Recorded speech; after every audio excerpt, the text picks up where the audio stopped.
పిఠాపురంలో పవన్ కళ్యాణ్ తన మార్క్ రాజకీయం మొదలెట్టారా? సొంత నియోజకవర్గంలో ప్రజా సమస్యలను ఎప్పటికప్పుడు పరిష్కరించేందుకు ప్రయత్నిస్తున్నారా? పవన్ దెబ్బకు పిఠాపురంలో ఎస్వీఎస్ఎన్ వర్మ పట్టుకోల్పోతున్నారా? పిఠాపురంలో మరో పవర్ సెంటర్ ఉండొద్దని వర్మను పవన్ కళ్యాణ్ పక్కన పెట్టేశారా?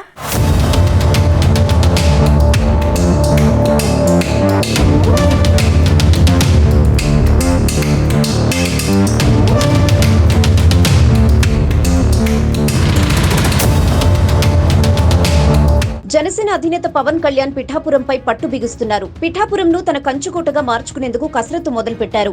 పిఠాపురం అభివృద్ధికి ప్రత్యేకంగా నిధులు కేటాయిస్తున్న డిప్యూటీ సీఎం ప్రజా సమస్యల పరిష్కారంలో కూడా ప్రత్యేక చొరవ చూపిస్తున్నారు. పిఠాపురంలో ప్రతిపక్ష వైసీపీకి ఎక్కడా అవకాశం ఇవ్వకుండా పవన్ కళ్యాణ్ తన మార్క్ పాలిటిక్స్ షురూ చేయడంతో ప్రతిపక్షాలకు ఎక్కడ అవకాశం లేకుండా పోయిందని చర్చ నడుస్తోంది. మరోవైపు పిఠాపురంలో ఎస్వీఎస్ఎన్ వర్మకు కూడా పవన్ కళ్యాణ్ ప్రాధాన్యత తగ్గించి జనసేన నేతలకే కీలక బాధ్యతలు అప్పగిస్తుండటం ఇప్పుడు హాట్ టాపిక్ అయింది.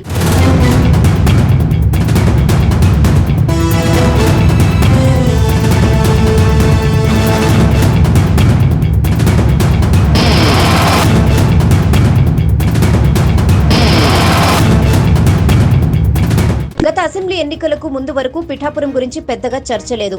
ఎప్పుడైతే డిప్యూటీ సీఎం పవన్ కళ్యాణ్ పిఠాపురం నుంచి పోటీ చేశారో అక్కడే పిఠాపురంపై చర్చ మొదలైంది.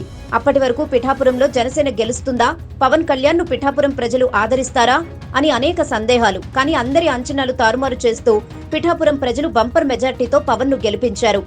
అయితే పిఠాపురంలో పవన్ కళ్యాణ్ గెలుపుతో నియోజకవర్గం రూపురేఖలే మారిపోతున్నాయి. ఎప్పుడైతే డిప్యూటీ సీఎంగా పవన్ కళ్యాణ్ బాధ్యతలు తీసుకున్నారో పిఠాపురం డెవలప్మెంట్ కోసం ప్రత్యేక చొరవ తీసుకుంటున్నారు. అంతేకాకుండా పిఠాపురం అభివృద్ధి కోసం పీఏడీఏను ఏర్పాటు చేశారు. ఇక్కడే అసలు సమస్య మొదలైంది. పిఠాపురంలో అప్పటి వరకు రీజనల్ కోఆర్డినేటర్ గా ఉన్న ఎస్వీఎస్ఎన్ వర్మ రాజకీయ భవిష్యత్తుపై నీలి నీడలు కమ్ముకున్నాయి. రాష్ట్రంలో ప్రభుత్వం ఏర్పడి దాదాపు 8 నెలలవుతున్నా వర్మకు ఏ పదవి దక్కలేదు. అంతేకాకుండా ఇప్పుడు పవన్ కళ్యాణ్ అనుచరులు వర్మను పక్కన పెట్టేశారని పిఠాపురంలో జోరుగా ప్రచారం కూడా జరుగుతోంది.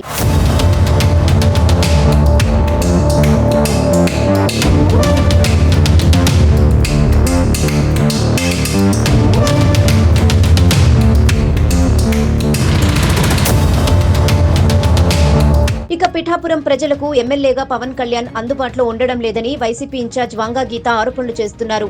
అదే టైంలో మాజీ ఎమ్మెల్యే వర్మ గీతక్కాయ్ ఎక్కడున్నావ్ అక్కాయ్ అంటూ సెటైర్లు వేస్తున్నారు.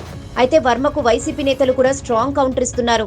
వర్మ పిఠాపురంలో నువ్వెక్కడున్నావ్, కూటమి సర్కార్లో నీ పరిస్థితి ఏంటని వైసీపీ ప్రశ్నిస్తోంది. కానీ పిఠాపురంలో గెలిచిన తర్వాత పవన్ కళ్యాణ్ ప్రజలకు ఒక విషయం మాత్రం చెప్పారు. నేను రోజూ వచ్చి మీ దగ్గర కూర్చుంటే పనులు కావు, నా కార్యాలయంలో అర్జీలివ్వండి, అవి పరిష్కారం అవుతాయి. అదేవిధంగా అభివృద్ధి చేసి చూపిస్తానంటూ బహిరంగ సభలో ప్రకటించారు. అన్నట్లుగానే చేసి చూపిస్తున్నారు.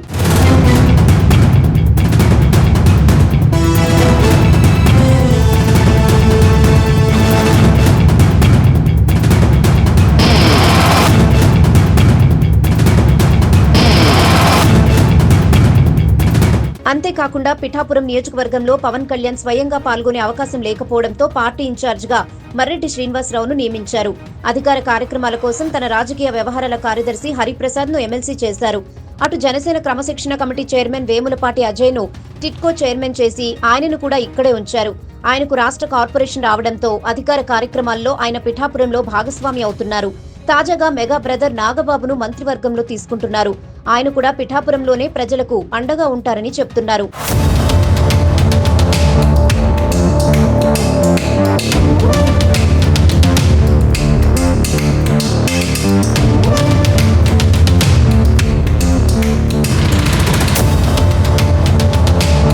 వాస్తవానికి పవన్ కళ్యాణ్ ఇప్పటి వరకు 5 సార్లు మాత్రం పిఠాపురం నియోజకవర్గానికి వచ్చారు. కానీ కోట్ల రూపాయలు అభివృద్ధి పనులు చేసి చూపించారు. 15 రోజులకు ఒకసారి జిల్లా కలెక్టర్ ఆయన నియోజకవర్గంలో గ్రీవెన్స్ నిర్వహిస్తున్నారు. దీనికి తోడు పవన్ తరపున నాగబాబు, మర్రెడ్డి శ్రీనివాసరావు, ఎమ్మెల్సీ హరిప్రసాద్, టిట్కో చైర్మన్ వేములపాటి అజయ్ పర్యటనలు చేస్తున్నారు. దీంతో పవన్ కళ్యాణ్ పట్ల ప్రజల్లో విశేష ఆదరణ కనిపిస్తోంది. తమ నాయకుడు తమ కోసం ఇంతమందిని పిఠాపురానికి పంపిస్తున్నారు. ఆయన సచివాలయంలో ఉంటూ అడిగిన ప్రతి పని చేస్తున్నారు, వ్యక్తిగత సమస్యలు కూడా పరిష్కరిస్తున్నారు అన్న నమ్మకం వారిలో ఏర్పడింది.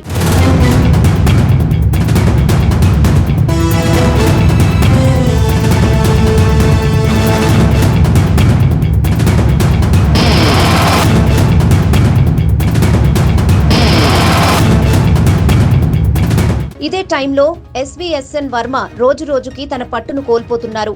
పిఠాపురంలో జనసేన పార్టీ పట్టు బిగించడంతో టీడీపీ వైపు ఎదురు చూడడం లేదనే టాక్ వినిపిస్తోంది. మరోపక్క వైసీపీది అదే పరిస్థితి. చుట్టపు చూపుగా వంగ గీత వచ్చి వెళ్తున్నారు. ఎప్పుడైతే ముద్రగడ పద్మనాభం కాపు నేతగా పవన్ ను ఓడిస్తారని శపథం చేశారో అప్పుడే ఆయనపై నమ్మకం పోయింది. అందుకే గీతను చిత్తుగా ఓడించారు. ఆమె నియోజకవర్గంలో మకాం పెడతానని, చివరి శ్వాస వరకు ఇక్కడే ఉంటానని ఎన్నికల టైంలో ప్రకటించారు. కానీ ఆమె పిఠాపురంలో ఉండకుండా కాకినాడలోనే ఉంటున్నారు. మొత్తంగా పిఠాపురంలో పవన్ కళ్యాణ్ పేరు మారుమోగిపోతోంది. పవన్ కళ్యాణ్ చేస్తున్న అభివృద్ధి పనులపై ప్రజల నుంచి కూడా విశేష స్పందన లభిస్తోంది. అంతేకాకుండా పిఠాపురంలోనే కీలక నేతలను మకాం పెట్టి సమస్యలు పరిష్కరిస్తుండటం పవన్ కు కలిసొచ్చిందని చెప్తున్నారు.